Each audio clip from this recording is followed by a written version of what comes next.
Baik, kita mulai ya. Assalamualaikum warahmatullahi wabarakatuh. Waalaikumsalam, Pak. Mohon maaf, tadi terlambat. Tadi saya baru tiba ini dari eh, luar ya, jadi baru kembali. Eh, kita akan mulai hari ini materi terkait dengan GPS ya. Sebelumnya saya akan menyampaikan slide-nya dulu.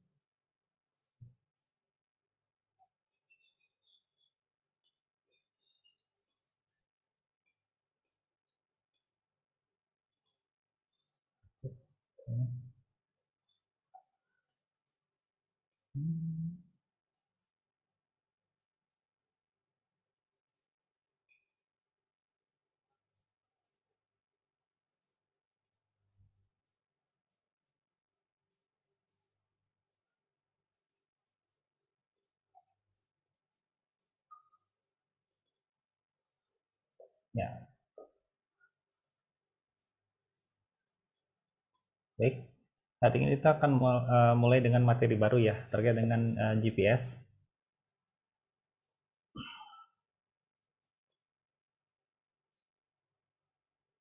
Ya, jadi sebelumnya mungkin kita lebih udah pernah mengenal ya terkait dengan GPS ya, terkait dengan aplikasi yang digunakan untuk kita melakukan penentuan posisi ya, terkait dengan penentuan posisi.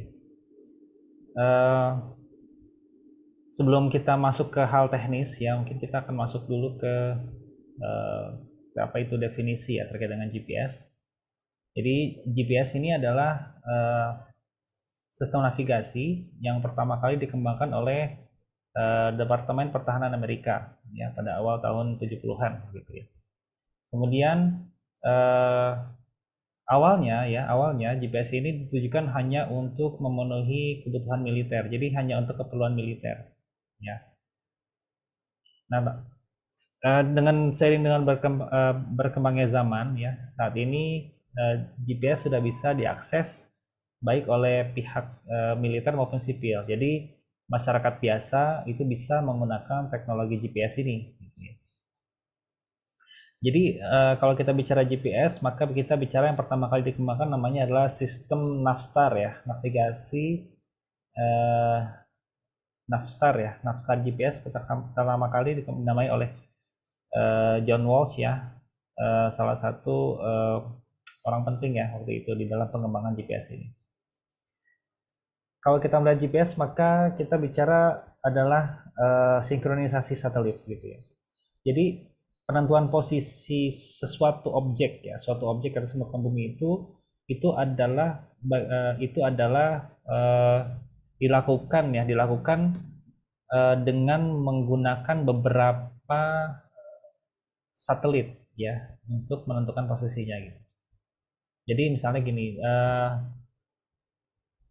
posisi seseorang ya, posisi seseorang di misalnya di apa namanya di atas permukaan bumi itu sebetulnya kalau misalnya kita lihat dibayangkan ya, jadi ada satu orang di tengah, kemudian di sekelilingnya itu ada 5 orang gitu ya, di dalam lingkaran gitu.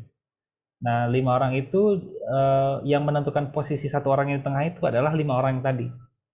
Ya. Jadi 5 orang tadi yang di sekelilingnya itu dia mengirimkan sinyal ya ke orang yang tadi gitu ya. Kemudian sinyal itu dipantulkan kembali ke si 5 orang tadi gitu. Jadi penentuan posisi semua objek di atas permukaan bumi itu adalah dilakukan dengan eh, bantuan satelit-satelit gitu ya. Jadi bukan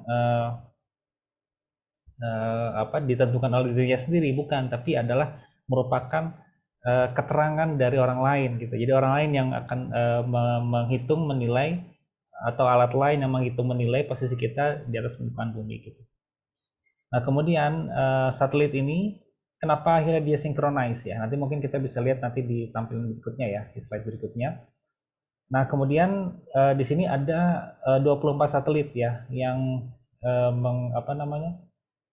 Mengirimkan sinyal gitu ya, mengirimkan sinyal, kemudian ke 24 satelit itu bergerak ya, bergerak dengan orbitnya, di dalam orbitnya gitu ya. bergerak dalam orbitnya. Ini ada beberapa sistem navigasi ya. Jadi ada beberapa negara juga sudah mengeluarkan itu ya. Jadi kalau bisa kita bayangkan di permukaan di luar angkasa itu bertebaran ya, sekian banyak satelit yang masing-masing satelit itu fungsinya macam-macam ya. Selain dari penentuan posisi juga ada satelit untuk cuaca dan komunikasi gitu. Jadi memang macam-macam. Nah, kira-kira seperti ini gambarannya ya. Jadi ketika kita bicara GPS, maka ini ada satelitnya, ya. Kemudian ini ada pengguna sini ya, user segment, segmen user, segmen pengguna. Kemudian ini ada segmen pengendali, ya. Nah, pengendali ini yang memantau kinerja satelitnya apakah masih oke, masih bisa berfungsi atau perlu diganti. Gitu. Jadi ini satelit ini yang mengamati kontrol segmen ini yang mengamati kerja satelitnya, dan kalau misalnya sudah waktunya diganti maka akan diketahui oleh kontrol segmen. Satelit ini mengirimkan gelombang elektromagnetik gitu, ya, yang itu bisa diterima oleh receiver di sini ya. Sini kalau kita lihat nih penggunanya nih ada di penerbangan ya, kemudian bisa di navigasi ini ya, kemudian juga mungkin di militer, di pelayaran ya, semuanya menggunakan itu sekarang. Ya, jadi kalau ini kita lihat nih adalah konstelasi satelitnya ya. Jadi satelitnya itu memiliki jalur orbitnya sendiri-sendiri ya. Jalur orbitnya sendiri-sendiri. Jadi satelit ini bergeraknya hanya di situ saja gitu ya. Di sepanjang garis ini saja ya. Dia tidak akan keluar dari jalur yang sudah ditetapkan gitu ya. Selalu mengelilingi. Nah, dinamakan synchronization ya, yang tadi disampaikan di awal itu, bahwa pergerakan ini diatur sedemikian rupa sehingga ketika misalnya ini satu satelit ini bergerak, kemudian dia berada di balik bumi sebelah sini ya, di balik ya, garisnya kan nggak kelihatan ya, di balik ya, di balik bumi ini, maka di saat yang bersamaan itu ada satelit dari jalur yang lain, orbit yang lain itu yang mengelilingi sini ya, misalnya yang ini nih ya. Jadi ada satelit lain dari orbit yang lain itu mengcover wilayah tersebut. Jadi bisa dikatakan bahwa setiap waktu ya itu satelit itu tidak berhenti untuk saling menggantikan ya covernya. Maksudnya ketika misalnya satu satelit yang bergerak ke balik, misalnya di balik misalnya ini kan ini benua Amerika, ini Amerika Latin ya. Berarti kan Asia kan di balik situ ya. Misalnya sedang berada di atas benua Asia, nah maka yang bagian depan ini Amerika itu nanti di cover oleh satelit lain yang berasal dari orbit yang lain gitu. Jadi garis orbit yang lain itu dia akan mengcover itu. Jadi praktis tidak ada satu area pun di atas permukaan bumi ini yang luput ya dari scanning satelit gitu ya. Jadi istilahnya blank spot ya. Ketika kita bicara blank spot itu bisa dikatakan tidak ada gitu ya, karena ketika ada satelit yang dia itu bergerak menjauhi benua Amerika misalnya gitu ya, dia akan mutar gitu ya ke belakang. Nah maka dari arah yang lain itu nanti akan muncul satelit lain yang mengorbit ke atas wilayah tersebut gitu. Kemudian kalau kita bicara tingkat akurasi GPS ya, kita bicara bahwa kualitas data yang nanti bisa dikumpulkan itu sangat tergantung dari seberapa akurat, seberapa bagus ya kita menerima sinyal satelitnya begitu ya.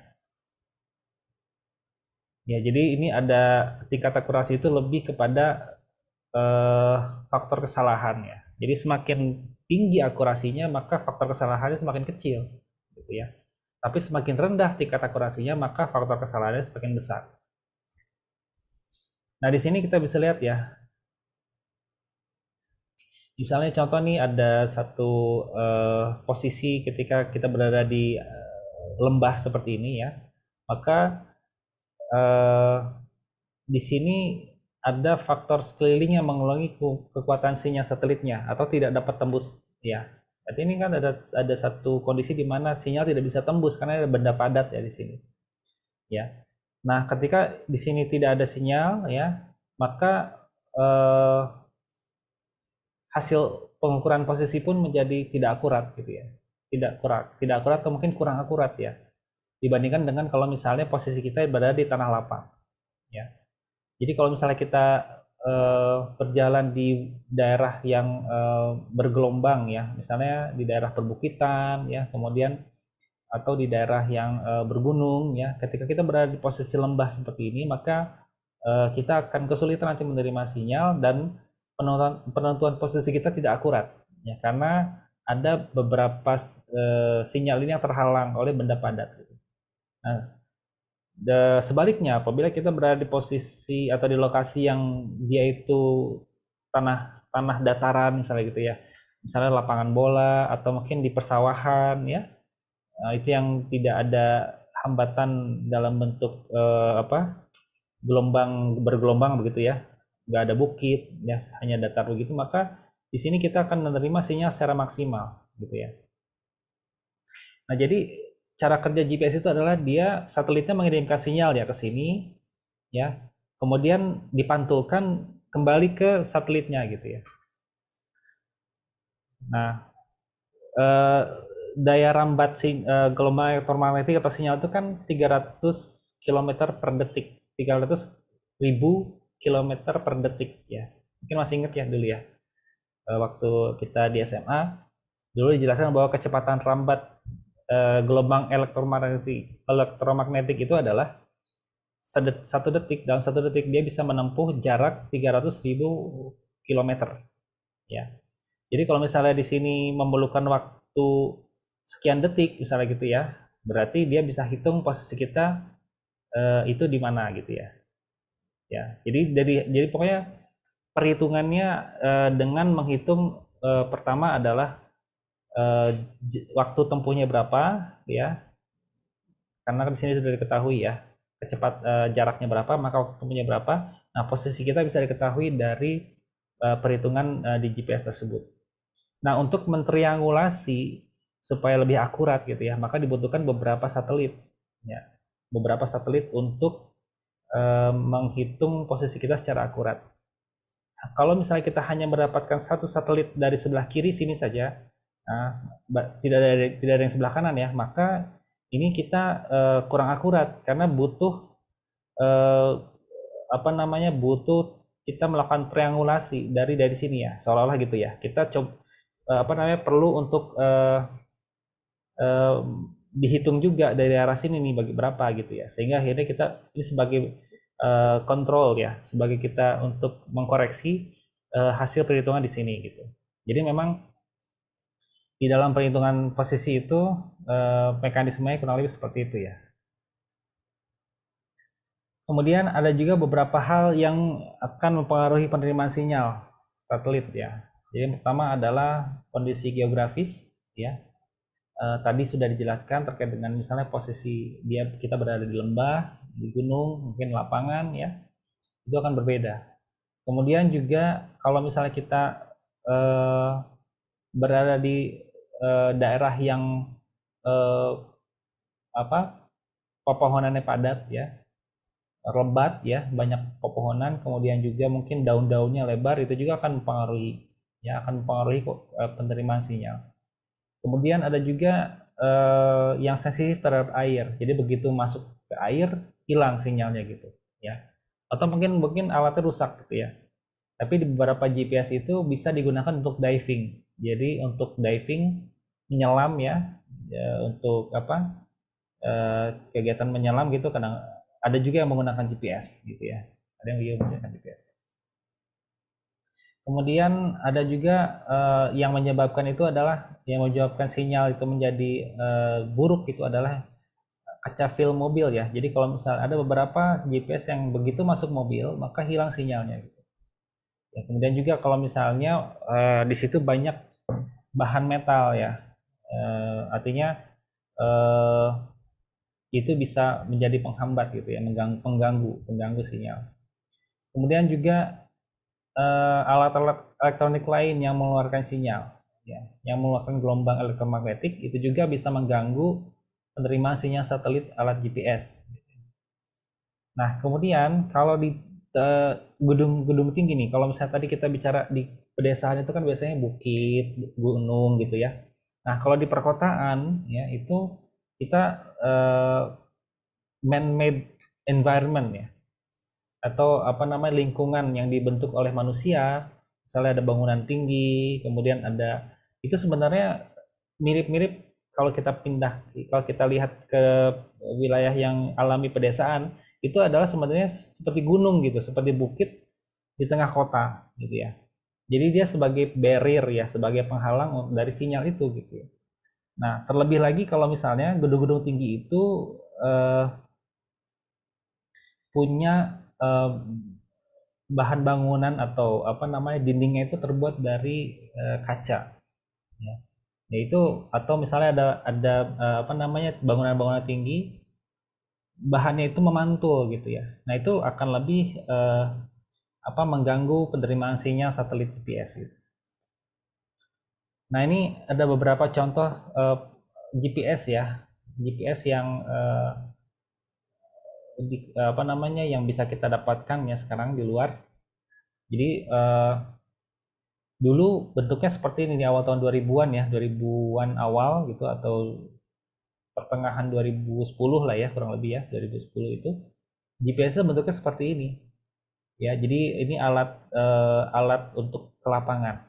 Bentuknya seperti HP ya dan kita bisa atau HT ya, handy talkie gitu. Nah, ini bisa kita gunakan untuk navigasi untuk penentuan arah ya. Zaman dulu orang menentukan arah itu dengan rasi bintang ya. Pelaut-pelaut zaman dulu itu menggunakan rasi bintang untuk menentukan arahnya. Nah, kalau zaman sekarang kita bisa menggunakan GPS ini gitu. Ya. Nah, kemudian eh, bahkan kalau misalnya kita teman-teman ya sering jogging misalnya gitu ya. Sekarang sudah ada jam di jam tangan itu yang itu sudah ada GPS-nya gitu ya. Jadi kita bisa mengukur atau bisa memetakan track lari kita kemana saja itu dengan jam tangan tersebut gitu. Seperti ini. Nah, penggunaan GPS itu banyak sekali ya. Misalnya untuk ranah kesehatan seperti ini ya. Kita memetakan insiden malaria, TB, ISPA dan seterusnya. Kemudian pemetaan fasilitas kesehatan ya, puskesmas dan seterusnya. Kemudian juga pemetaan fenomena pencemaran juga bisa kita petakan dengan GPS gitu. Dan sebenarnya sehari-hari ini juga kita sudah memanfaatkan itu ya. Untuk kita pesan makan ya, untuk kita pesan kendaraan ya. Karena pada prinsipnya adalah kita mengirimkan sinyal, kita mengirimkan lokasi kita ke driver gitu ya, atau ke yang pengantar makanan gitu ya. Kita mengantarkan kita mengirimkan posisi kita, lokasi kita. Nah, dari lokasi itu kemudian nanti lokasi dia di mana. Nah, nanti dari situ kemudian bisa diarahkan lewat jalur mana nih yang terdekat untuk mencapai rumah kita misalnya gitu ya.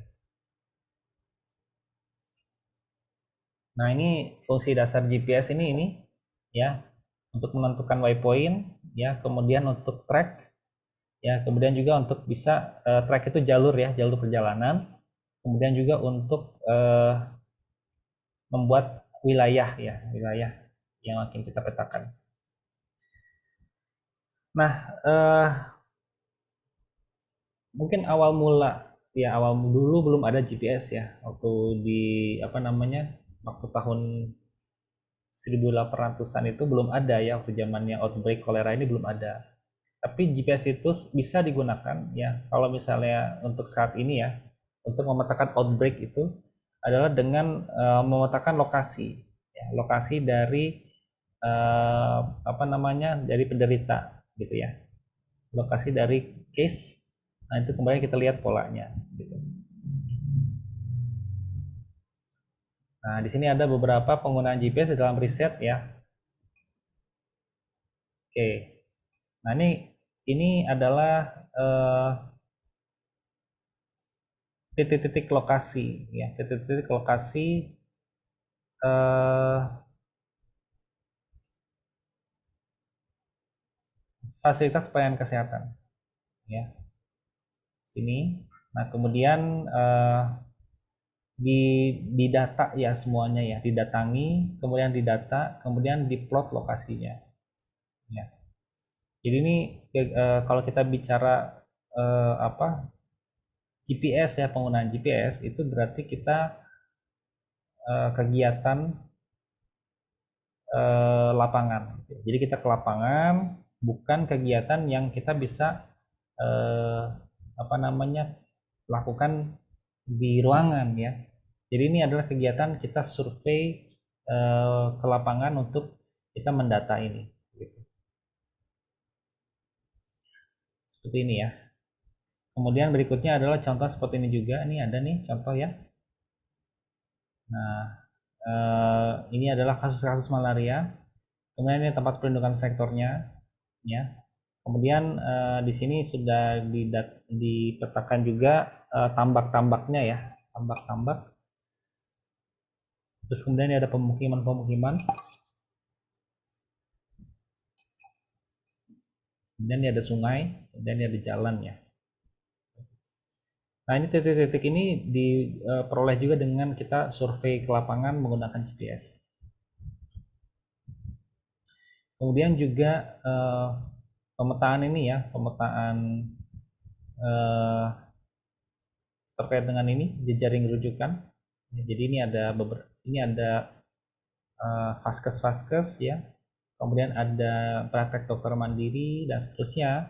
Nah, ini semuanya dipetakan dengan menggunakan GPS ya, dipetakan dengan menggunakan GPS.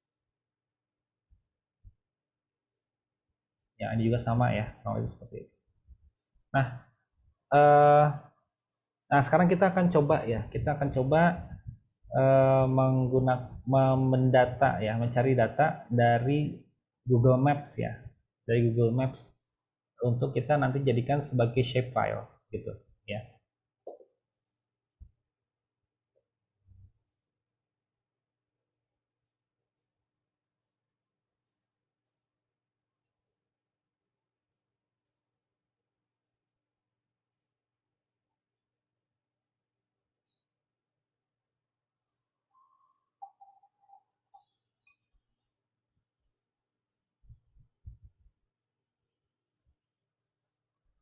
Oke, misalnya kita coba ini ya, kita coba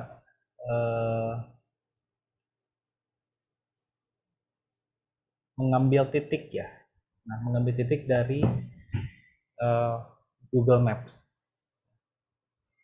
Pada prinsipnya, ketika kita mengambil data dari Google Map, ya, pada prinsipnya di Google Map itu sudah tersedia datanya, data koordinatnya begitu ya.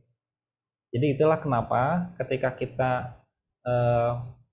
mencari satu lokasi ya di Google Map, itu kita bisa mencari rute, ya, rute perjalanan itu lewat mana. Gitu. Misalnya dari rumah saya nih, saya mau ke kampus misalnya gitu. Nah, nanti dengan saya mencari titik kampus ya, mencari titik kampus, maka bisa saya melihat lokasinya gitu, melihat jalurnya. Ya. Nah, misalnya gini ya.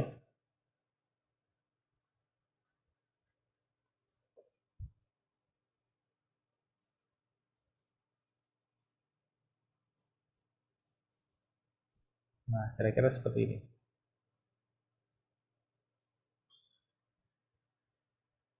Ya, karena di setiap titik lokasi yang ada di Gmap itu sebetulnya dia sudah ada koordinat gitu ya. Sudah ada koordinat. Oke, mungkin sebentar saya lupa tadi menyampaikan ini. Jadi caranya bagaimana ya? Jadi kita bisa membuat peta lokasi titik ya dari dengan bantuan Google Maps gitu. Ya, untuk lokasi-lokasi yang rumah sakit atau lokasi-lokasi yang sudah ada datanya di Google Map, bisa kita search di Google Map, berarti data tersebut bisa kita ambil, bisa kita gunakan untuk peta kita gitu. Contohnya seperti ini ya, misalnya saya mau membuat peta sebaran rumah sakit ya di Tangerang begitu. Nah, ini salah satu rumah sakitnya nih yang ingin saya masukkan nih ya. Nah, di sini nanti akan muncul koordinatnya yang ini ya. Bahwa ini koordinatnya ya. Nah, koordinat ini di copy, kemudian dimasukkan ke Excel. Gitu ya. Nah, kalau kita pertama harus kita pahami dulu ya bahwa bumi itu dibagi ke dalam 4 kuadran. Jadi ini ada garis ya, garis ini yang garis ini nih, garis ini adalah garis ekuator ya, atau garis khatulistiwa ya, garis imajiner membagi bumi ke dalam 2 ya, belahan bumi utara dan belahan bumi selatan gitu. Nah, kemudian kalau yang ini ya, yang garis ini garis yang membagi belahan bumi barat dan bumi belahan timur gitu ya. Jadi ini adalah garis apa namanya, garis yang membujur ya, garis yang dari utara ke selatan ini ya, utara ke selatan ya. Ini sebetulnya adalah ini adalah sumbu Y gitu ya, garis lintang. Jadi dia bergerak dari Y ke Y yang sini ya, dari Y positif ke Y negatif. Gitu. Nah, Indonesia posisinya di sini. Ya, Indonesia posisinya di sini. Secara kuadran ya, maka secara apa namanya, sumbu X ya, dia karena berada di sebelah kanan ini, maka sumbu X-nya positif. Ya, kalau di sebelah kiri sumbu X-nya negatif. Jadi misalnya Amerika, Kanada, Brazil ini sumbu X-nya negatif karena di sebelah kiri ya, sini. Sedangkan Indonesia ini berada di sebelah kanan, berarti dia positif. Gitu ya. Sebelah kanan berarti dia positif. Nah, kemudian kita lihat di sini ya. Tapi Indonesia ini ada yang berada di utara, di atas garis ini ya, artinya di atas garis ini. Ada yang di bawah. Ya. Jadi misalnya kalau kita lihat di sini ada Aceh, ya, Aceh, Sumatera Utara, ya, ini posisinya di atas, ya, artinya dia lintangnya positif, ya, lintang utara. Tapi kalau misalnya dia di selatan, seperti misalnya Pulau Jawa, ya, kemudian sebagian Sumatera, Lampung, ya, kemudian di sini ada Bali, Nusa Tenggara Timur, Nusa Tenggara Barat, kemudian ada sebagian Papua gitu ya, maka ini mempunyai sumbu Y-nya negatif, berarti dia adalah lintang selatan ya, lintang selatan. Nah, implikasinya apa? Implikasinya adalah ketika kita menuliskan koordinat, maka akan muncul minus ya. Nah, ini kalau kita lihat sini, ini adalah sumbu yang berarti ini 106 ini adalah sumbu X-nya ya. Kemudian yang minus ini adalah sumbu Y-nya. Ya. Minus ya, minus itu artinya berada di selatan, berada di bawah garis khatulistiwa. Gitu ya. Nah, kemudian untuk pendataan misalnya terkait dengan misalnya kita ingin melakukan pemetaan kasus ya, bisa juga kita menggunakan WhatsApp ya, WhatsApp ya. Nah, tata caranya sama seperti ini juga ya. Jadi masuk ke WhatsApp, kemudian klik location ya, kemudian send current location. Nah, ini ditunggu sampai kurang dari 10 meter akurasi. Apa namanya? Kurang dari 10 meter ya. Maksudnya tunggu sampai tingkat akurasinya itu tinggi. Ya, kurang dari 10 meter. Kemudian baru share location, kemudian paste ke Excel. Nah, caranya seperti ini. Jadi kita buka WhatsApp kita, kemudian sini kan ada location ya. Klik di location, kemudian nanti akan muncul ini ya. Nah, kita send current location. Send current location. Nah, penentuan posisi ini ya, kita usahakan kita lebih kecil dari 10 meter gitu ya. Jadi ketika kita masuk ke menu ini, jangan buru-buru key save ya, tapi kita tunggu dulu ya sampai akhirnya dia kurang dari 10 meter. Ya, tidak perlu sampai betul-betul sampai 1 meter misalnya gitu, atau sampai berapa gitu ya, sampai terlalu kecil 1 meter gitu ya, nggak perlu juga gitu ya. Karena kalau kita bicara data kesehatan kan, misalnya saya mau saya mendata rumah penduduk ya, rumah penduduk nih yang ada kasus TBD-nya, maka kan sebetulnya tidak perlu terlalu detail ya. Misalnya saya geser 5 meter itu kan masih kelihatan rumahnya gitu. Artinya ada toleransi ya. Beda kalau misalnya kita gunakan itu untuk menghitung apa namanya, menghitung luasan ya, luasan lahan, misalnya lahan rumah ya, ya tanah. Saya punya rumah nih, saya mau bikin pakai GPS ya, enggak, jangan pakai GPS, jangan pakai WhatsApp ya, karena penggunaan itu nanti khawatir ketika nanti misalnya kita melenceng 1 meter ya, maka tanah orang nih yang kita ambil kan gitu ya. Seperti itu. Jadi memang untuk hal-hal tertentu seperti misalnya plotting lokasi dari kasus itu masih mungkin ya kita menggunakan WhatsApp gitu. Jadi tidak apa-apa gitu ya. Tapi kalau misalnya hal-hal sifatnya detail seperti misalnya pemetaan lahan, batas negara, ya nggak bisa kita pakai WhatsApp ya. Karena kan apa namanya, di sini akurasinya itu bisa bisa apa namanya, bisa bervariasi gitu ya. Kan nggak bisa kita gunakan, harus menggunakan GPS yang memang lebih canggih gitu. Nah, tapi kenapa akhirnya kita menggunakan WhatsApp adalah karena eh, teknologi GPS itu sudah ada di WhatsApp itu ya. Penentuan posisi itu sudah ada di WhatsApp itu gitu ya. Nah, ini juga perlu dipahami juga ya, bahwa ketika kita menggunakan satu tools, maka penting bagi kita untuk mencantumkan tools itu secara jelas ya.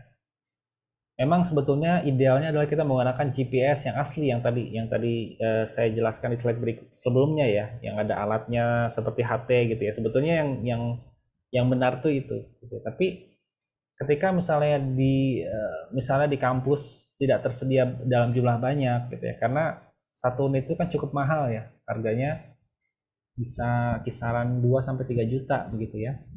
Jadi memang eh, ya sulit mungkin ya untuk membeli 10 ya, membeli 20 alat gitu ya untuk apa namanya, untuk mahasiswa gitu ya. Nah, itu tentu untuk penelitian ya, tentu kan itu butuh biaya yang besar gitu. Jadi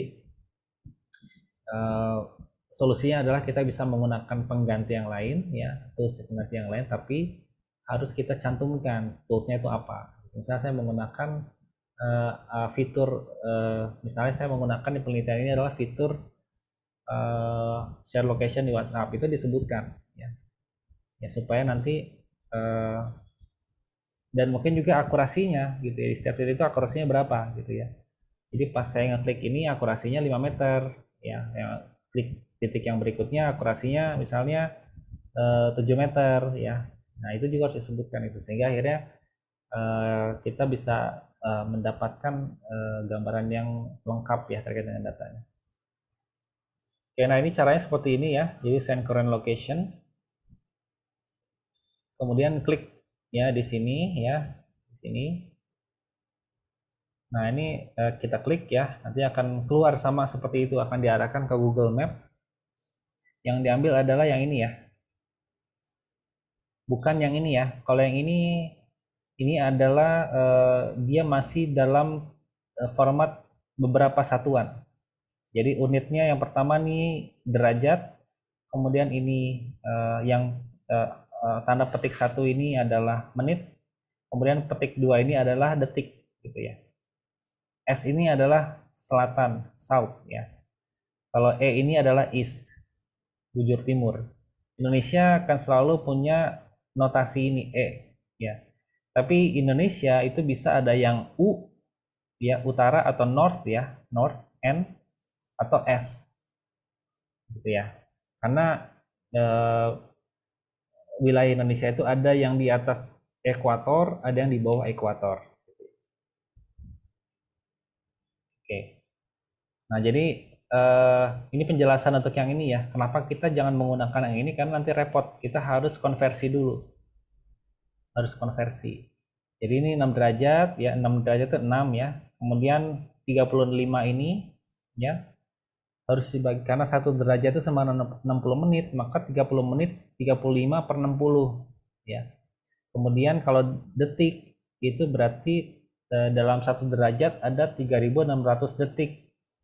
Berarti ini 9,4 dibagi 3600 gitu ya. Nah, ini kan ribet ya kalau misalnya kita bikin seperti ini. Nah, makanya kita gunakan langsung yang sudah ada, yang sudah ini aja, yang udah satuannya adalah derajat gitu ya. Jadi desimal. Kalau ini kan tidak ada desimalnya ya. 6 derajat 35 menit 49,4 detik gitu ya. Nah, ini kan sebetulnya banyak satuannya gitu. Kalau ini sudah satuannya 1 derajat saja, dan ini lebih simpel bagi kita untuk memindahkannya gitu. Nah, sama ya. Koordinat itu bisa kita masukkan ke Excel seperti ini ya. Nah, mungkin yang perlu diperhatikan adalah terkait dengan ini ya, terkait dengan posisinya. Jadi kalau 106 itu taruhnya di kolom X ya, di kolom X. Kalau misalnya minus 6 itu di kolom Y ya. Jadi jangan kebalik. Jangan terbalik. Kita menaruh misalnya minus 6 nya kita taruh di posisi X, ini salah ya. Nanti akan error petanya gitu. Ya. Jadi memang ini format yang di Google itu memang kebalik ya. Jadi Y-nya duluan, kemudian X ya. Kalau kita kan mengenalnya biasanya kan X dulu ya, baru kemudian Y kan gitu ya. X, Y gitu ya. Nah, ini memang terbalik ya. Jadi memang kita harus hati-hati di dalam memindahkan datanya ke sini. Nah, salah satu menurut saya salah satu kelebihan yang menggunakan WhatsApp itu pertama adalah bahwa ini aplikasi memang bukan khusus GPS ya, bukan khusus untuk ini, tapi fitur GPS-nya ada di sana. Jadi kita tidak perlu menginstal aplikasi lain. Sebetulnya di apa namanya, di aplikasi Android itu ada banyak aplikasi GPS ya. Misalnya GPS Essential ada. Kemudian misalnya ada aplikasi-aplikasi yang lain gitu. Ya, tapi berarti kan kita harus install lagi kan aplikasi lain gitu ya. Nah, seperti itu. Tapi kalau dengan WhatsApp ini kita bisa gunakan fitur itu ya. Dengan tadi caranya adalah kita eh, klik di sini, kemudian kita nanti akan diarahkan ke Gmaps. Nah, dari situ kemudian kita copy datanya ke sini. Kelebihan lainnya adalah di sini kita bisa bekerja sebagai tim ya. Jadi misalnya ini satu grup apa namanya, satu grup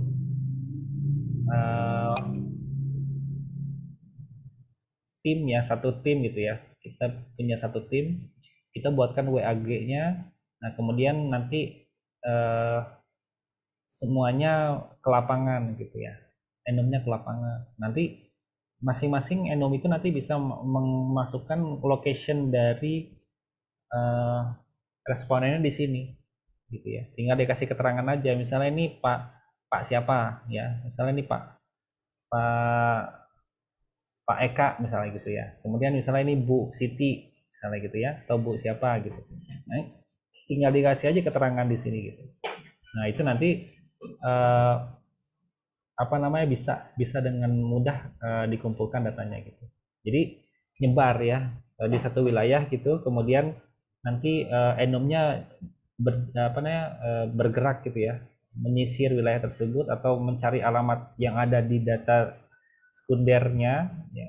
Misalnya dari data puskesmas kita dapatkan namanya sekian orang ya, sekian orang, 20 orang misalnya gitu. Nah, 20 orang dibagi 5 berarti kan masing-masing dapat 4 orang gitu. Nah, itu kemudian 4 responden ya. Kemudian 5 orang enumerator itu kemudian ke lapangan untuk mengunjungi, kemudian mendata, kemudian memplot lokasinya di sini. Jadi kira-kira seperti ini. Oke, ada pertanyaan mungkin sebelum kita lanjut? Nah, ini adalah contoh ya, contoh Excel yang sudah digabungkan ya dari beberapa enumerator ya. Ini adalah nama-namanya gitu. Kemudian ini adalah lokasinya. Jadi sebetulnya lokasinya ini yang penting. Jadi nanti ketika misalnya saya nggak tahu udah mulai magang belum ya? Nah,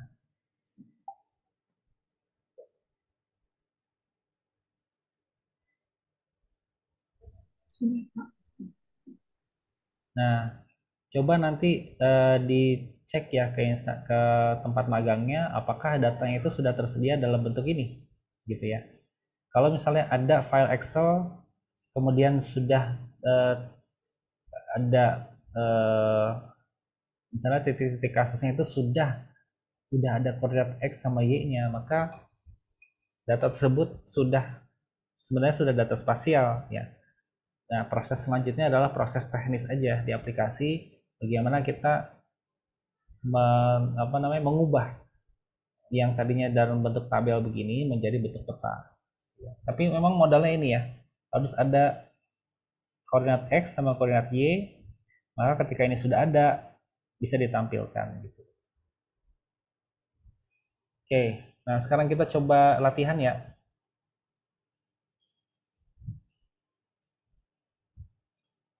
Oke, sebelumnya masing-masing bisa saya tadi sudah share itu ya. Saya sudah share apa namanya? Apa?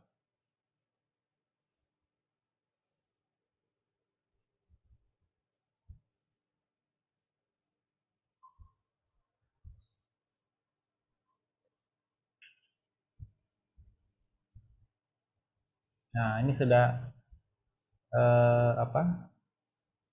Inset ya. Insetnya di cut ya. Taruh di eh, folder kita ya, GIS.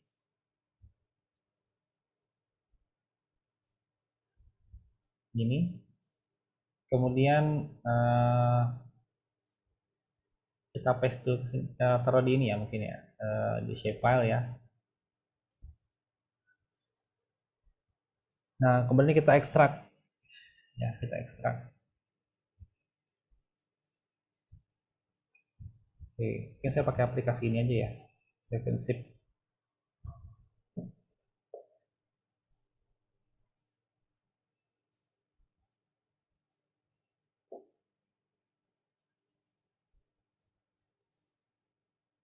Nah, insert ini, ekstrak.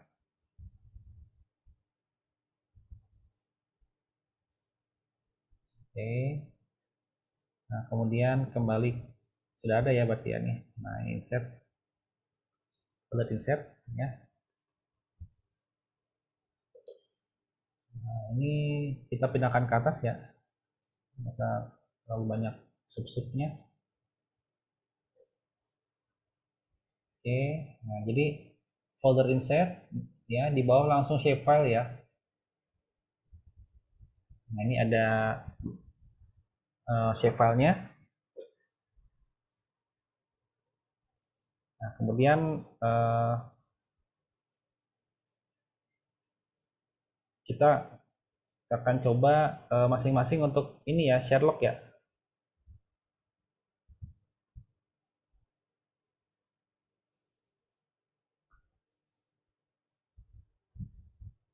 Nah, coba kita Sherlock ya. Bentar. Saya bawa HP dulu.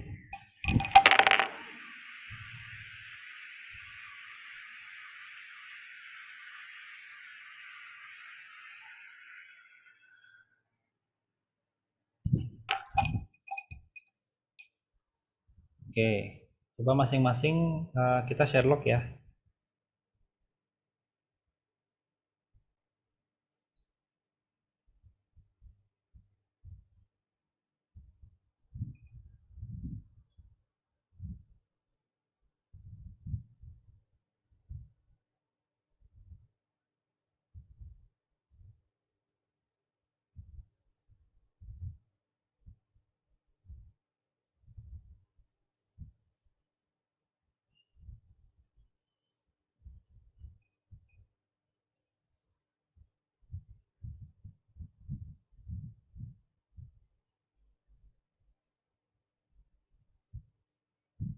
Nah, ini adalah simulasi ya, ketika kita misalnya eh, apa ditugaskan di suatu wilayah yang untuk melakukan pendataan gitu ya. Dibagi ke dalam beberapa tim misalnya gitu ya. Kemudian kita melakukan pendataan di wilayah tersebut ya, menyebar ya. Jadi misalnya di RT 1 siapa, RT 2 siapa, RT 3 siapa gitu ya. Jadi kita sebelumnya sudah berangkat dari ini, dari data dari data sekunder ya. Misalnya dari puskesmas itu sudah kita dapatkan nama-namanya berserta alamatnya ya. Nah, tugas kita adalah untuk mendatangi alamat-alamat tersebut ya. Nah, misalnya seperti ini ya, mendatangi alamat-alamat tersebut. Nah, ketika sudah sampai di alamat tersebut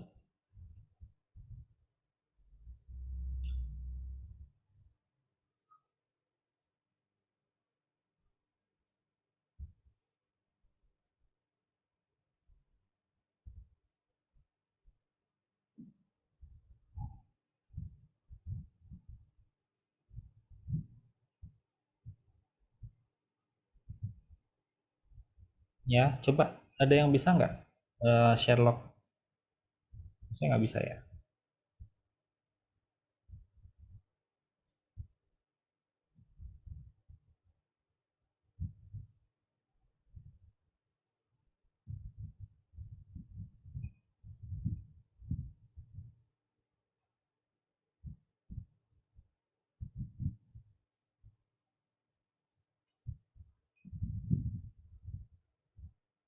Coba di Sherlock, coba yang lain.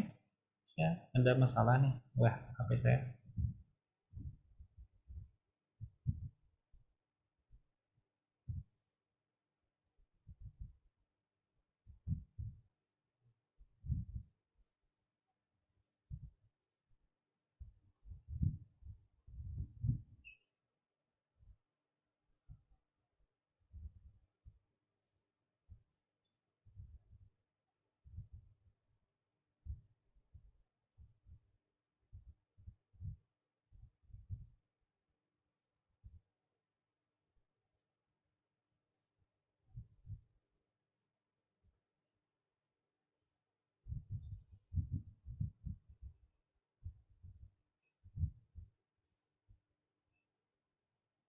Ya,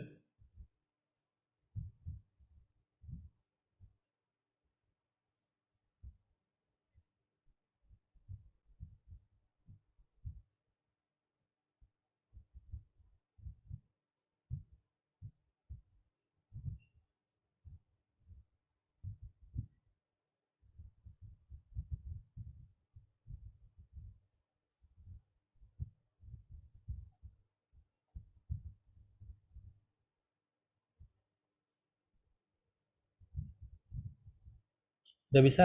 Ini ada yang, coba ada yang bisa ini Sherlock?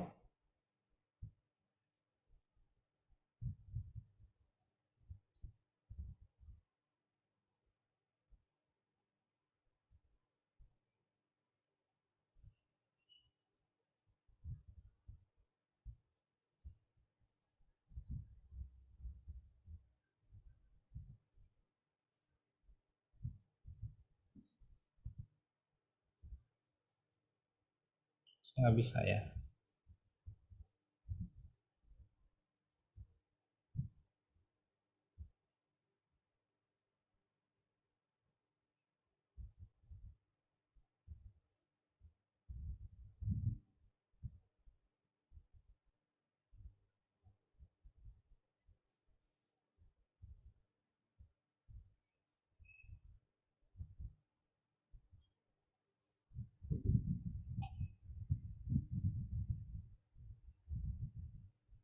Oke, kita coba ya.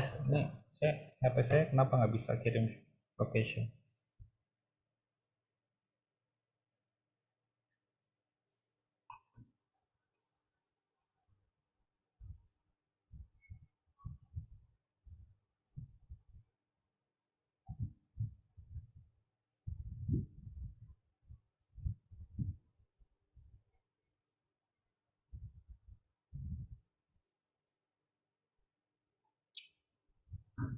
Oke,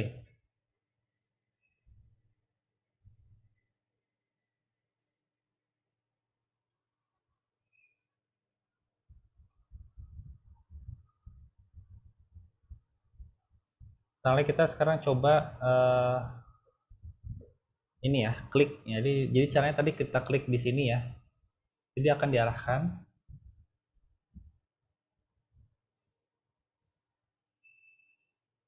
gitu ya. Akan diarahkan ke sini. Nah, ini yang di copy ya. Ini yang di copy. Nah, kemudian kita buka Excel ya. Buka Excel.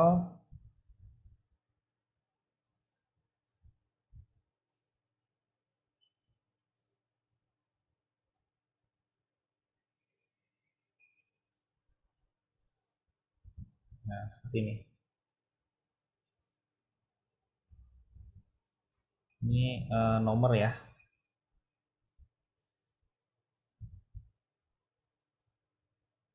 Ini X-nya, ini Y-nya, ini Gmap-nya Google ya. Format Gmaps ya. Nanti di copy dulu, paste ya. Paste.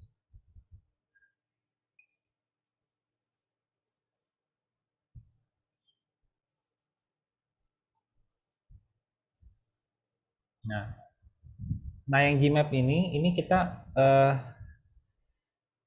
sediakan ya. Jadi ini dibiarkan formatnya seperti format Gmap yang tadi kita copy dari sini. Nah, nanti jadi ini untuk memudahkan kita ya, untuk memudahkan kita kalau misalnya nanti kita mau apa? Mau menuju titik ini, maka kita bisa langsung memasukkan format yang ada di Gmap-nya, yang ada di kolom ini gitu.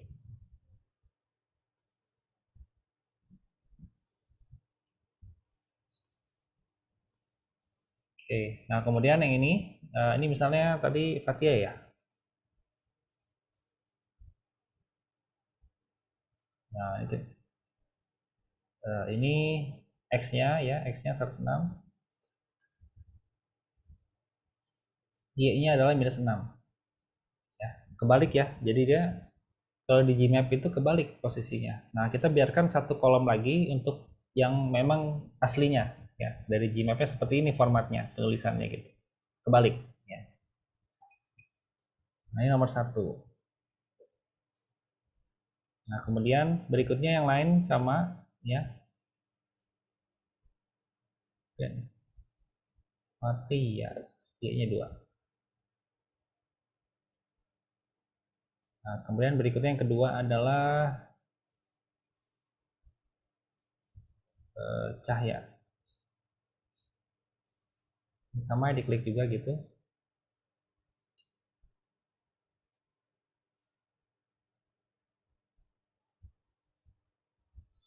Nah, ini kita copy ya. Copy. Nah, ini udah beda provinsi kayaknya ya. Maksudnya sudah kalau saya kan di Jawa Barat. Nah, ini di provinsinya sudah di Banten nih. Ya, nah ini nanti kita lihat di petanya ya.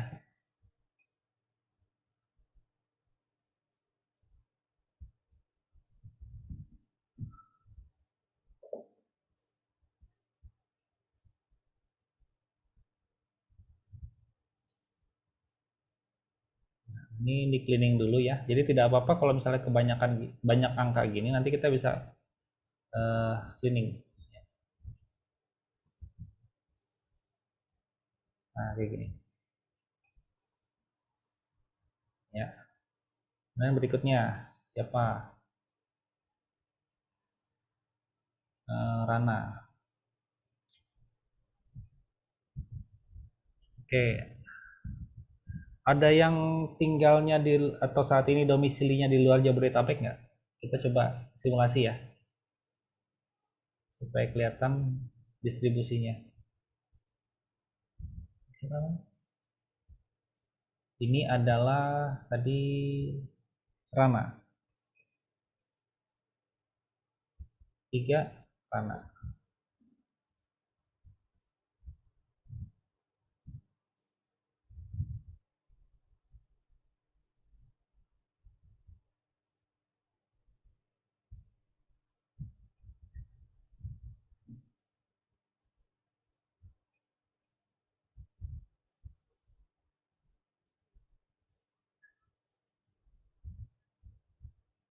Yang berikutnya kita coba beberapa lagi ya, sama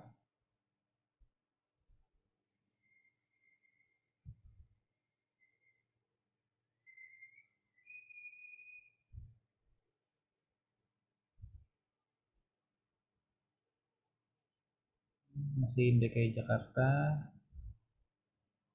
di Depok nih.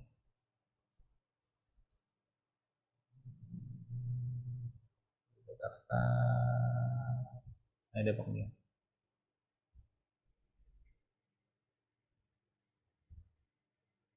Oh ini aja deh, dekat Monas, Lutfia.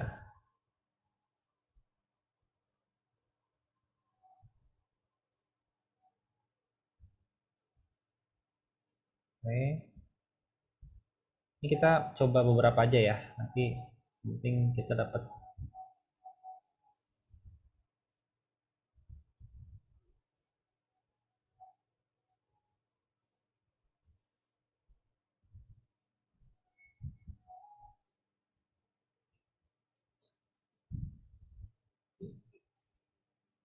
Coba kita cari lagi yang di luar kota, apakah ada?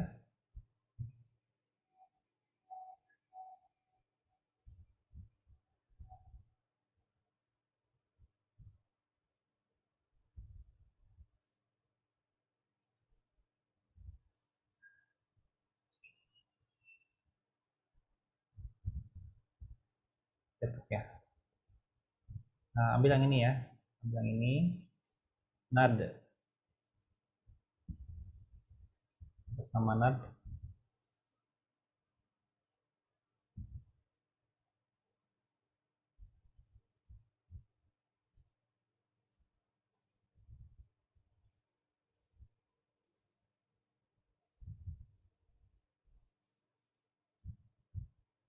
Oke. Nah, mungkin kita coba ini dulu ya, kita coba segini dulu ya.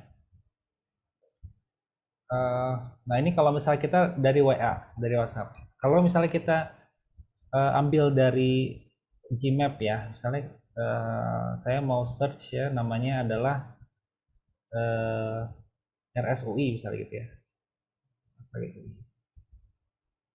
Nah, ini kalau misalnya datanya itu sudah sudah artinya bangunan atau tempat itu sudah terkenal ya, sudah dikenal. Nah, kita search di sini bisa ya, kita search ya. Nah, ini kan udah keluar nih ya lokasinya.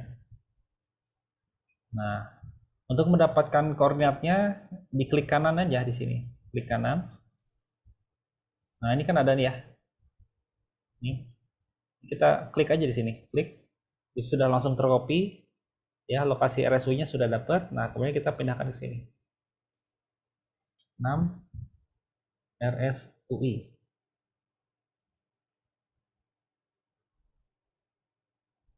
Ya. Nah, yang di sini nih X-nya adalah 106. Kemudian ininya adalah minus 6.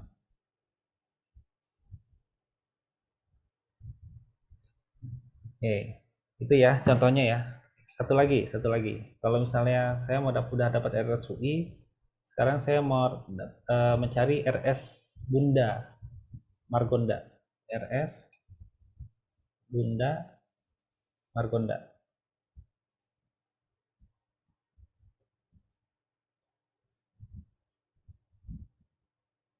Nah, ya, ketemu lokasinya di sini. Nanti tinggal diklik kanan. keluar koordinatnya nih, ya, klik aja.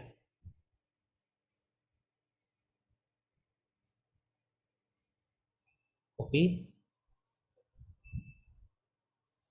kemudian taruh di sini. Di Excel. RS Bunda Margonda.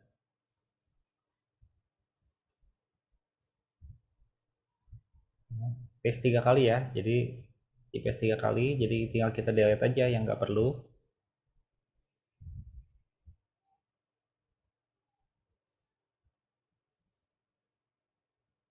Dah, gitu ya. Rumah Sakit Bunda Margonda.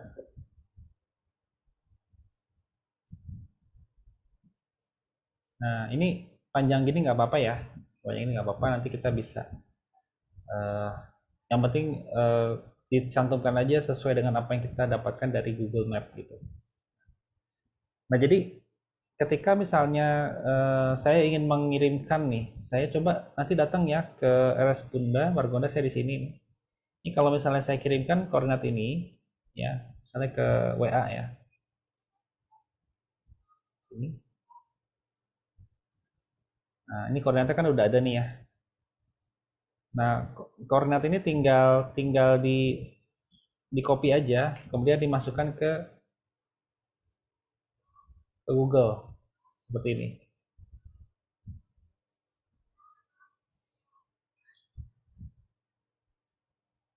Nah, nanti dia akan menunjukkan posisi kita, posisi titik ini ada di Rumah Sakit Bunda Margonda.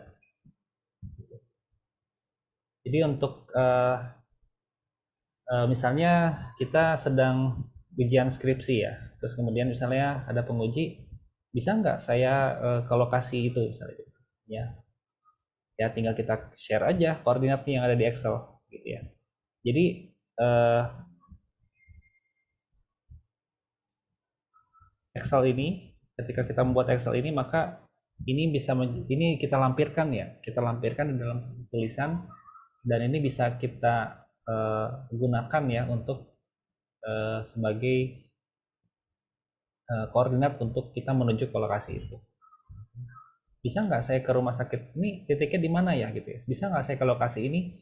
Tinggal dikirimkan aja nih koordinatnya nih, ya dikirimkan ke WA-nya, kemudian nanti beliau bisa copy ke ini, nah, kemudian di search nanti locationnya begitu, gitu ya. Oke, nah ini kita save dulu ya, save,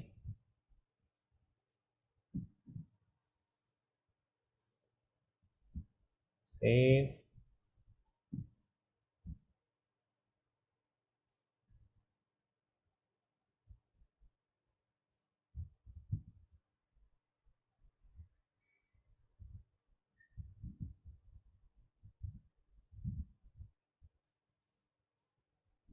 Taruh di folder kita ya, GIS S1 2023 tabular.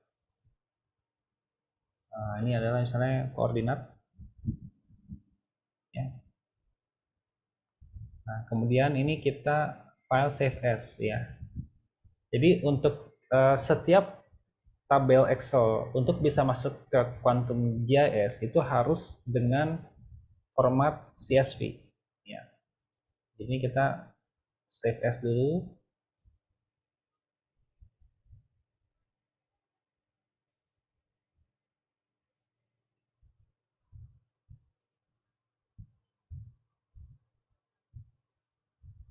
Nah, ini di format CSV ya, format CSV.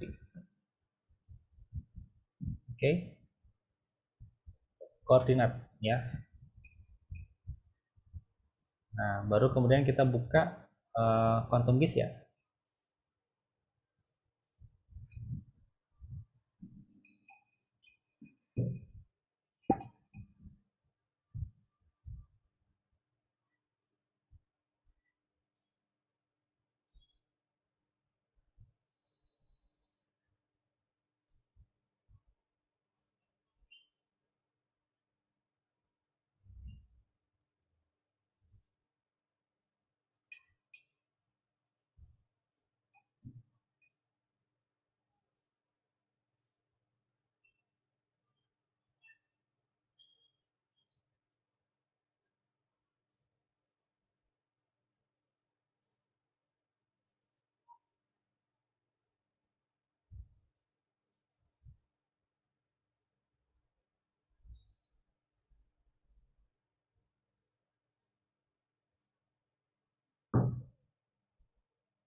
Oke.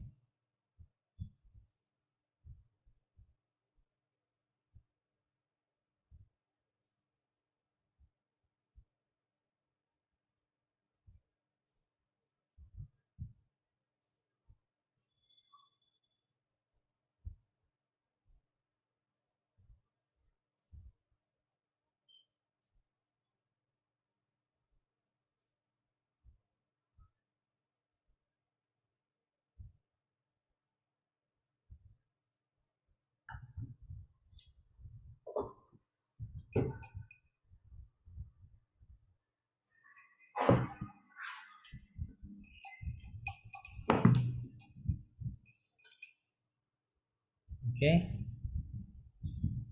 Eh, kita eh, kita add peta dulu ya, add layer, add vector layer. Peta yang kemarin ya, yang tadi ya, yang tadi itu yang inset ya, D. Nah, ini kita coba buka this itu ya, shapefile ya, insert ya, insert.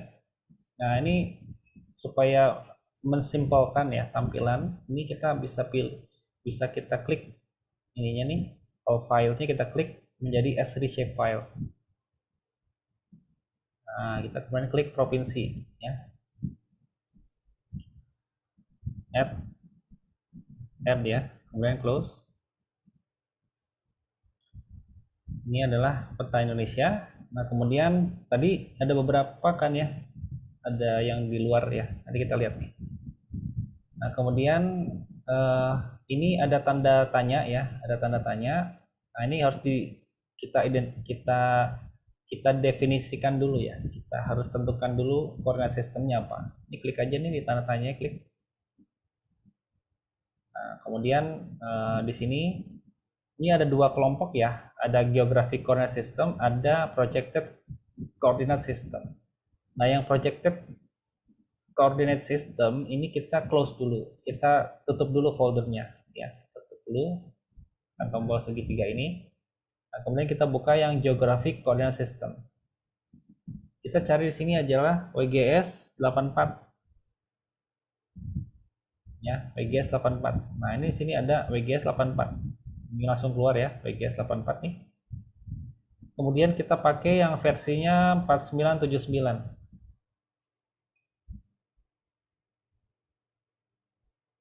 ya, 4979. Oke ya, WGS 84 nih, kita dengan mengetik WGS 84 akan muncul pilihan WGS 84 di bawah sini. Nah, kemudian kita pilih yang di sini EPSG 4979. Oke.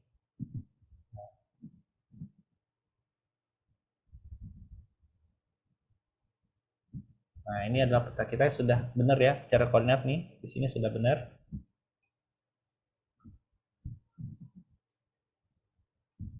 Nah, kemudian kita tampilkan ya, add layer, add delimited text layer. Ulangi ya, layer, add layer, add delimited text layer. Kemudian kita buka filenya di sini nih, browse. Kemudian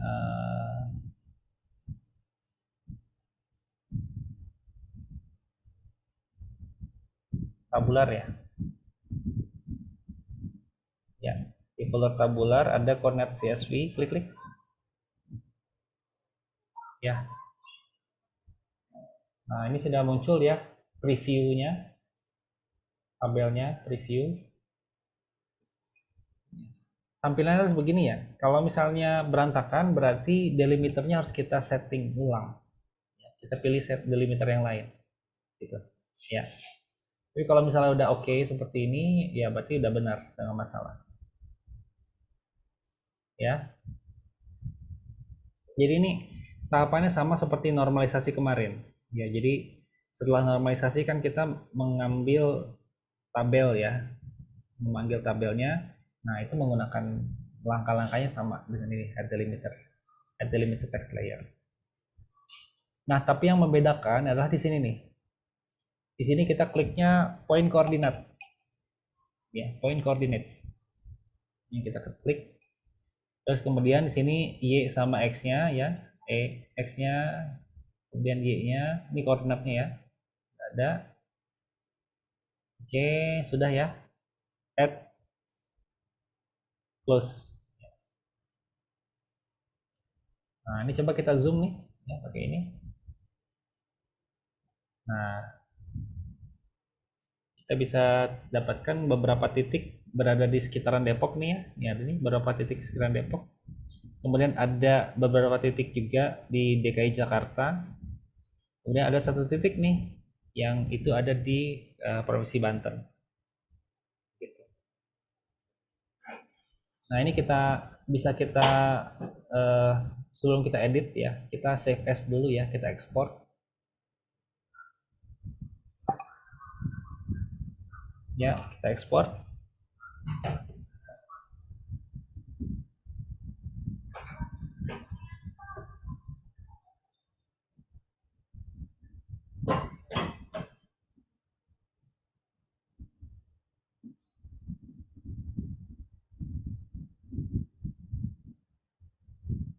Ya, silakan. Tapi Fatul. Oke Pak, makasih kesempatannya. Punya saya WGS-nya nggak ada ya Pak yang 498, 49, ya 4979. Oke, bisa di-share loh, bisa di-share ini. Share Sebentar.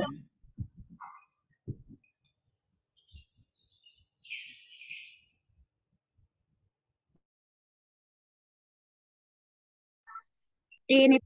Ini Pak. Ya, diketik dulu di filter ini. Ketik dulu WGS 84.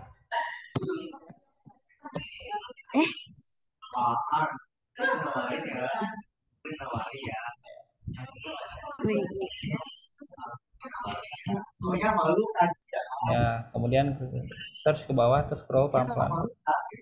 Itu WGS. Oh ada. Ya, oke. Oke. Terus tadi ketinggalan juga Pak. Nah, di layer. Layer. Add layer, delimited text layer. Sama tahapannya seperti kita normalisasi ya. Join ya, join. Itu di itu dulu dong, file name-nya belum. Tabular koordinat.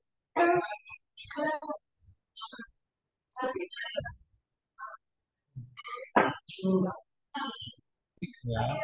Ya ini ya Pak. Ya.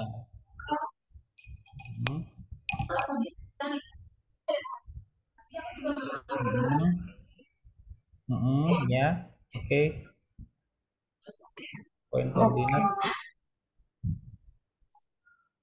Tidak bisa di CRS-nya belum, CRS-nya geometri CRS-nya belum dicek. Invalid project. Ini nih, yang geometri CRS. Geometri CRS. Nah, Oke. add.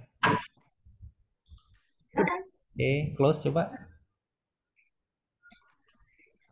Terima kasih banyak Pak. Ya, itu di save dulu ya, di export.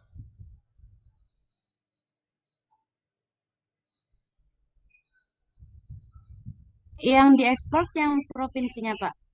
Yang koordinat dong, export. Dia kan masih CSV. Oke, baik Pak.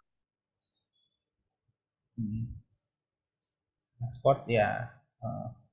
Jadi shapefile ya, diekspor jadi shapefile. Nah, ditaruh di shapefile, di folder shapefile. Kasih nama koordinat lah. Save. Oke, ya. Terima kasih Pak. Jadi setelah di add delimited text layer ya, terus kemudian tampil shapefile-nya, tampil titiknya, maka harus di-convert dulu ke shapefile ya. Jadi ini yang tadi yang saya baru mau lakukan ya. Jadi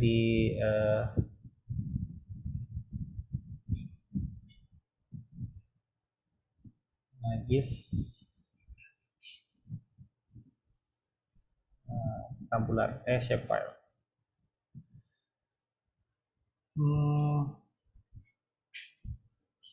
Ya.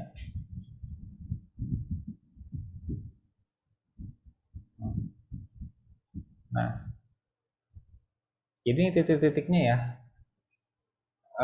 Kita kita ini bingung titiknya apa ya, apa namanya apa. Nah, kita bisa label, kita keluarkan labelnya. Open properties,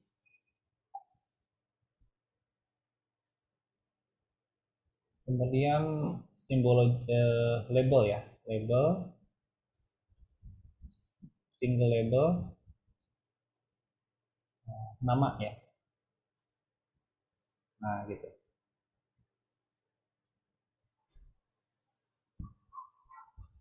Jadi ada RS Bunda, RS UI, ya. Nah, ini nama-nama lain-lain. Ini contoh aja ya. Jadi kita bisa mengeluarkan label dari titik. Jadi titiknya apa namanya, ya itu bisa dikeluarkan. Dan kita bisa juga mengubah simbolnya ya kalau kita mau. Misalnya warnanya jangan warna ini, warna merah misalnya gitu ya. Bisa kita ganti. Nah, ini warnanya misalnya kita jadi warna merah nih. Terus kemudian simbolnya diganti menjadi simbol yang lain, ya misalnya segitiga gitu, bisa juga.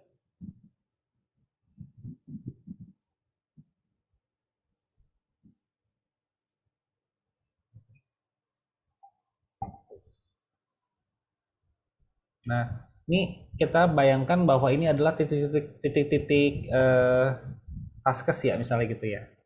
Atau bisa juga kita bayangkan ini adalah titik-titik kasus gitu, ya. Jadi semuanya itu bisa nanti kita tampilkan di peta. Ya, pola penyebarannya kita bisa gambarkan kelihatan ya. Bahwa misalnya nih, oh ternyata mengumpul di sini nih, mengelompok nih gitu ya. Kemudian ada satu di sini, ada dua di sini gitu. Jadi dengan kita menggunakan data titik ini, maka kita akan lebih mudah untuk menggambarkan pola sebaran kasus ya. Itu nanti kemudian kita analisis lebih lanjut. Oke, bisa ya, bisa diikuti ya. Oke, nah saya selain itu juga saya bisa gunakan misalnya gini, ya.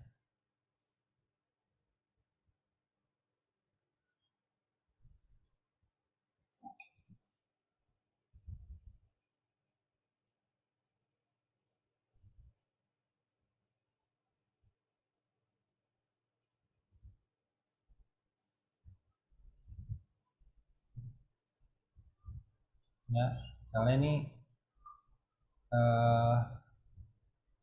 jadi petanya itu bisa menampilkan seperti misalnya ini citra satelit ya, gitu. Jadi misalnya ini ada yang titik dekat Monas itu kelihatan, gitu ya. Kemudian kalau misalnya tadi di sebelah selatan itu tadi tadi mana ya lokasi? Oh iya. Nah, misalnya ada rumah sakit Bunda ya. Nah, misalnya RSUI posisinya di sini ya. Nah, ini betul kan RSUI di sini ya, di UI ya. Nah, ini tampilan tampilan citra satelitnya bisa kita tampilkan juga di sini. Jadi di dalam visualisasi itu kita bisa menggunakan tadi peta yang ini, yang hijau ini, atau bisa kita gunakan ini ya. Nah, untuk mengaktifkan itu ya, kita bisa aktifkan itu dengan kita download dulu pluginnya ya. Jadi di sini ya, download pluginnya. Nah, download plugin itu ada di qgis.org.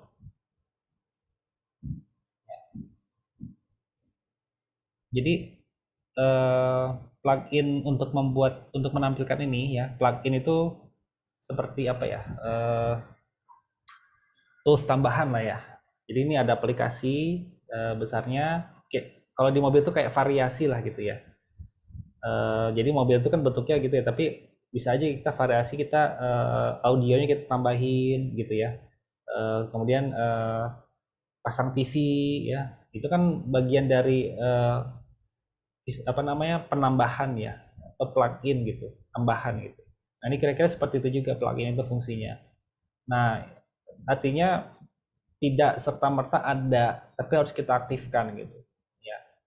Nah, nama pluginnya di sini adalah Open Layers plugin ya. Jadi nanti kita harus download dulu nih dari sini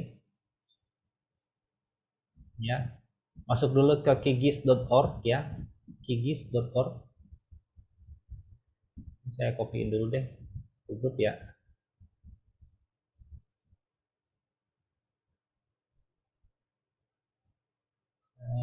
Mana ya?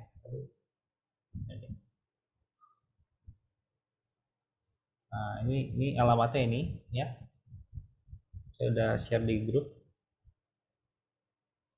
Kemudian klik download now ya. Klik download now.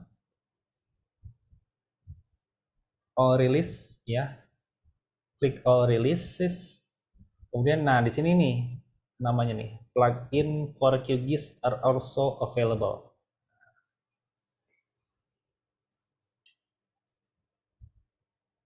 Ya. Nah, ini kita akan diarahkan ke halaman ini ya. Ini ada banyak sekali ya, 1900 plugin ya. Dengan nanti ada masing-masing ada deskripsinya. Jadi bisa. Misalnya apa namanya tadi? Open Layers plugin. Nah, gini. Open Layers plugin. Nah, ini nih nomor 229 ya. Nah, kita klik. Nah, di sini ada penjelasannya ya. Google Maps ini untuk menampilkan Google Maps, Bing Maps, OpenStreetMap Layers, and more. Ya.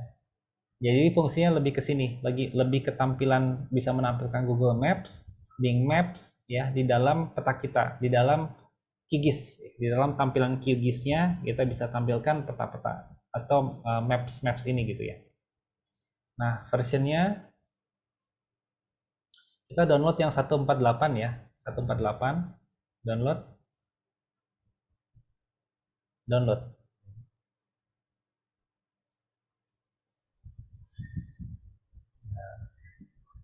Nah, muncul di sini ya, show di folder ada ya.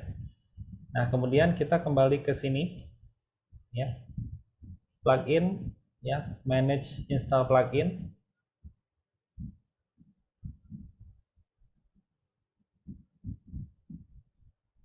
Nah, pilih yang install from zip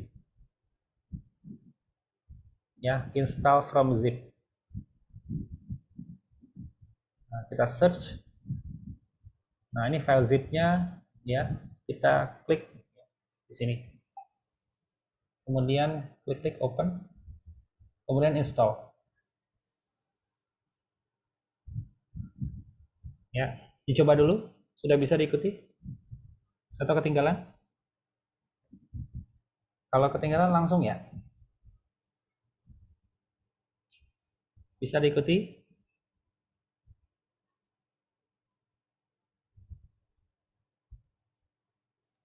Jauh ini bisa, Pak. Oke.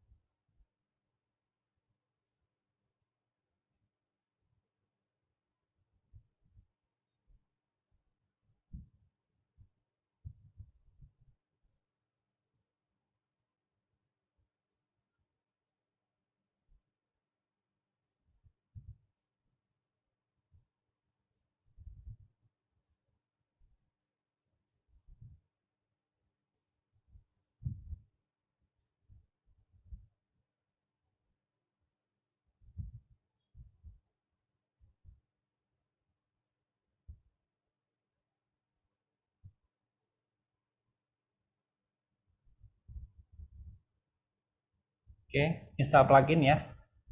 Nah, karena saya sudah ada, jadi saya nggak install lagi ya. Coba diinstal dulu. Oke, saya close dulu. Nah, kemudian ini coba di search di sini ada nggak sekarang?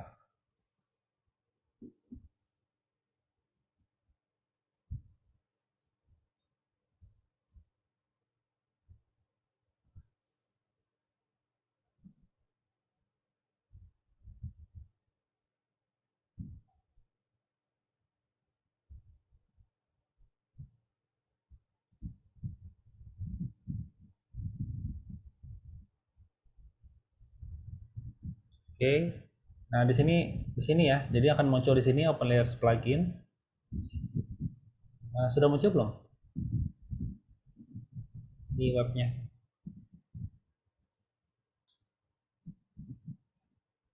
Nah, nanti bisa pilihannya bisa banyak ya, menggunakan OpenStreetMap, Bing Maps ya. Saya sih seneng Bing Maps itu yang aerial ya. Aerial itu jadi kelihatan ini hijaunya ya. Untuk visualisasi itu apa sangat sangat informatif gitu ya. Informatif gitu. Jadi ini adalah variasi lain dari kita menampilkan peta ya. Jadi nanti layout itu bisa tampilannya seperti ini. Ya, menampilkan tampilan sebenarnya ya. Permukaan bumi itu ada danaunya, ada gedung-gedungnya gitu ya.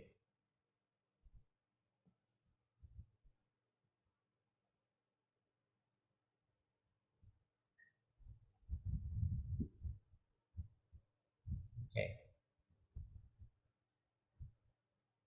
Ya, bisa diikuti ya ini untuk yang ini.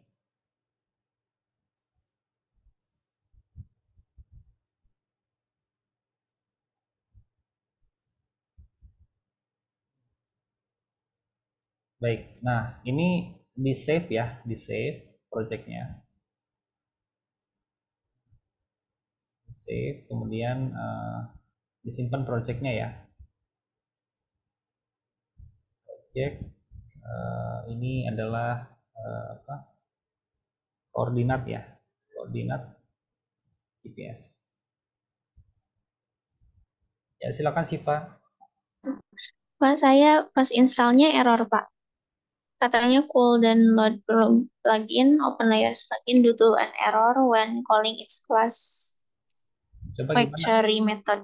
Coba gimana tampilannya? Oh, sudah. Yang lain ada yang bermasalah?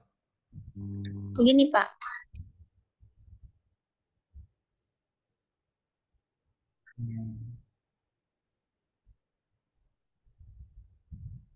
Ini pakai apa ya? Pakai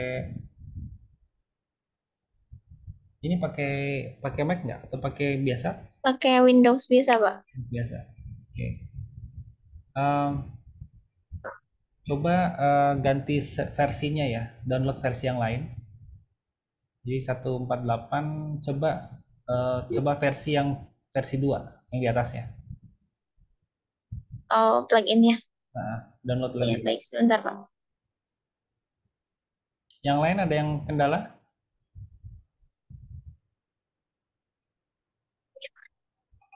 Sama apa tadi juga errornya sama seperti Shiva. Kendala sama. Ya, kalau misalnya tidak bisa dengan eh, plugin yang versi itu, mungkin bisa dicoba di atasnya atau di bawahnya gitu. Jadi memang itu juga saya eh, kurang tahu juga kenapa begitu ya. Kurang tahu juga kenapa begitu. Jadi memang eh, di kelas-kelas lainnya juga sama. Jadi ketika saya pakai ini pada ada yang bisa, ada yang enggak gitu. Terus kemudian saya coba coba versinya yang di bawahnya coba. Ada yang bisa yang di bawahnya. Terus kemudian ada yang coba di atasnya. Ternyata bisa gitu. Jadi memang mungkin masing-masing laptop itu punya preferensi ya. Jadi ada mungkin ada yang bisa pakai ini, ada yang bisa pakai itu. Dicoba aja. Ya. Oke,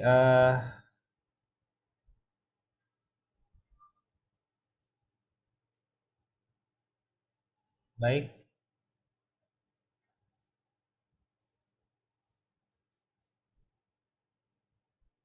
Oke.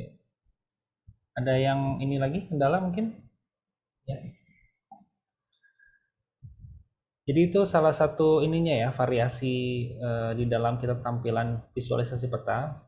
Jadi bisa digunakan untuk membuat tampilan yang lebih atraktif ya, lebih menarik begitu, dengan menampilkan yang tadi ya, seperti ini. Nah, ini contohnya seperti ini.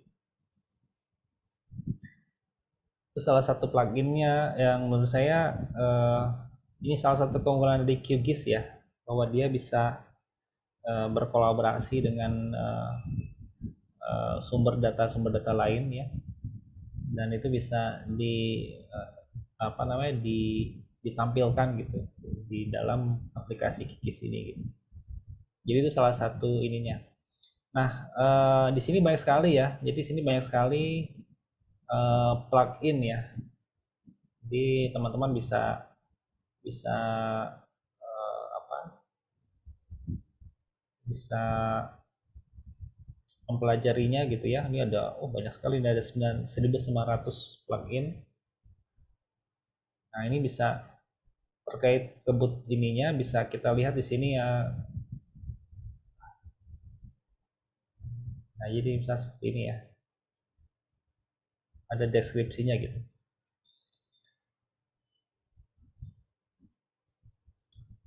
Oke, mungkin itu ya. Untuk hari ini bisa diikuti yang lain? Ya, Pak. Saya mohon maaf tadi saya agak telat ya, jadi tadi ada beberapa kegiatan yang harus luring ya, jadi saya lari-larian tadi ya, mohon maaf kalau agak terlambat mulainya. Tapi mudah-mudahan materi hari ini sedikit banyak ada ini ya, membuka wawasan ya kita semua. Jadi membuat peta itu ternyata nggak susah ya, membuat peta itu ternyata nggak susah. Kita bisa membuat peta dengan tools yang ada sekeliling kita gitu ya, seperti itu. Membuat peta itu mudah gitu ya, selain gitu ya. Kalau misalnya apa kita suka lihat ya iklan-iklan gitu ya, ternyata mudah ya. Jadi tidak sesulit yang kita kira sebelumnya. Mungkin itu dari saya. Mungkin kita dokumentasikan dulu ya untuk kuliah kita pada hari ini.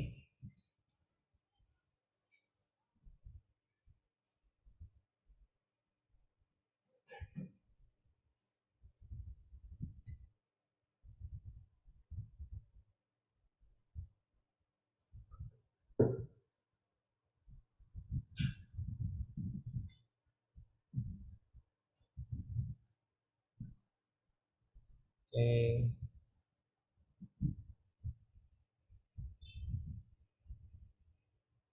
Saya lupa ya, kita ya nggak apa-apa, mohon maaf, kita UTS tanggal 17 ya, 2 pekan lagi. Nah, berarti nanti UTS kita akan offline ya, di kampus ya, mulai UTS. Oke, yang bisa dibuka boleh, yang tidak, yang terkendala ya tidak apa-apa. Oke, saya ini dulu ya, saya dokumentasikan. Siap? 1, 2, 3. 1, 2, 3. Kayaknya masih ada yang menyala lagi nih. 1, 2, 3. Ya.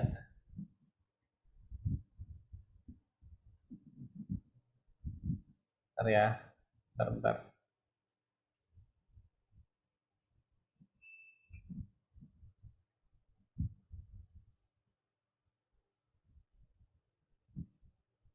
Saya simpan dulu sebentar.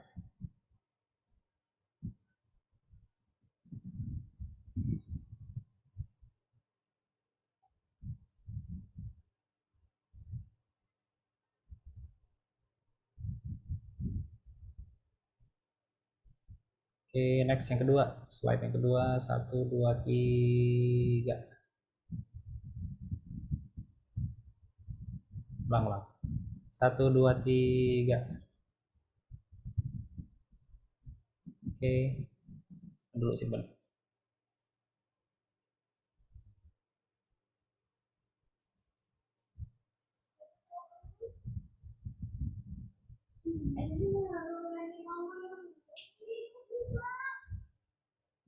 Oke, ya.